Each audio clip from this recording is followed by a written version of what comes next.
और अब बात करेंगे मुख्य चुनाव आयुक्त सुनील अरोड़ा लोकसभा चुनाव की तैयारियों के मद्देनजर 2 दिन तक जयपुर में रहेंगे और इस दौरान उन्होंने निर्वाचन विभाग के अफसरों, मुख्य सचिव और डीजीपी के साथ बैठक की। साथ ही चुनाव कार्य में ढिलाई न बरतने और निर्वाचन आयोग की तबादले नीति की पालन करने की हिदायत भी दी।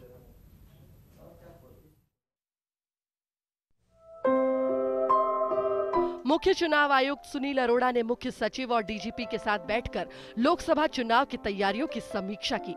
इस दौरान सीईसी ने कहा कि भारत निर्वाचन आयोग की तबादला नीति के तहत चुनाव से पहले ही एक जगह 3 और इससे ज्यादा साल से कार्यरत अधिकारी कर्मचारियों के तबादले किए जाएंगे। चुनाव कार्य से जुड़े अधिकारियों को गृह जिले में पोस्टिंग नहीं दी जाए। कोई भी अधिकारी चुनाव कार्य से जुड़ी ऐसी पोस्टिंग में ना रहे जिसमें वो पिछले चुनाव में रह चुका है। मुख्य सचिव इस नीति की पालना करवाए और शपथ पत्र भी दे। इस पर कार्मिक विभाग ने कहा कि अब तक आयोग की नीति के तहत ही तबादले किए हैं, आगे भी ऐसा ही किया जाएगा। इसमें तो आज हमारे राजस्थान के अपने मुख्य सचिव, गृह सचिव, डीजी सभी लोग थे। हमारे यहाँ से रेखा जी थी, एडिशनल सीईओ गोगराम जी थे, हमारी टीम थी। तो उन्होंने सारा वो निकाल लिया है, सारे जिलों का गोशवारा, और सीएस को भी कहा है कि ज़रा कलेक्टर्स के साथ एक बार बात करके स्वीप एफर्ट्स को और बढ़ाने के लिए इनको कहें, जो कि उन्होंने कहा है कि वो करेंगे। इसी बैठक में सीईसी ने निर्वाचन विभाग से पूछा कि राजस्थान विधानसभा चुनाव में मिली 4,441 शिकायतों में से 3,543 सही पाई गई थी और 898 निरस्त की गई। इनमें से कितनी शिकायतें अवैध शराब, हथियार और धन के लेन देन की मिली और इन पर क्या एक्शन लिया गया, इसकी डिटेल रिपोर्ट आयोग को तुरंत भेजी जाए।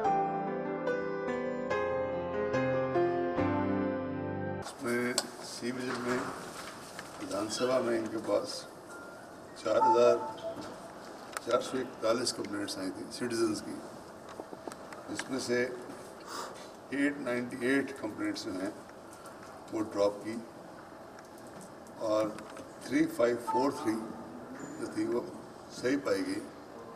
तो इनसे मैंने और आज कहा है कि उसमें 3-4 कैटेगरीज में हमें ये लिखित में भिजवाई हमारे वहाँ कि display of fire arms, intimidation,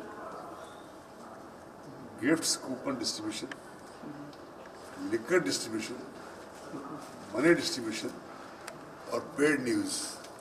इसमें जो कंप्लेंट सही पाई गई तो फिर एक्शन क्या हुआ। इससे पहले सीईसी ने निर्देश दिए कि पिछले विधानसभा चुनाव में कम वोटिंग वाले जिलों में स्वीप प्रोग्राम्स में क्या कमी रही, उसे पूरा किया जाए।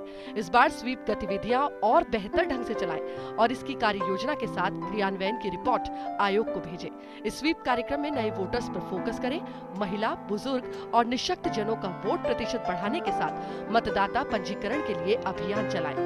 जनसंख्या के हिसाब से महिला पुरुष मतदाताओं के अनुपात में इजाफा हो, इस बात का भी ध्यान रखें। अवैध शराब, हथियार और धन के लेन देन पर नजर रखें।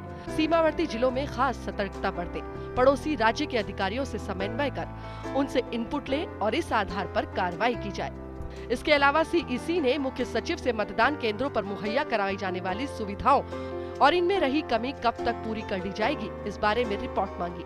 इसके साथ ही कानून व्यवस्था बनाए रखने के लिए पुलिस और प्रशासन के बीच तालमेल रखने के निर्देश दिए। इस बैठक में डीजीपी कपिल गर्ग, कानून व्यवस्था के नोडल अधिकारी एमएल लाठर, पुलिस आयुक्त, जयपुर कलेक्टर सहित निर्वाचन विभाग के अधिकारी मौजूद रहे। Rituraj Sharma, First India News, Jaipur.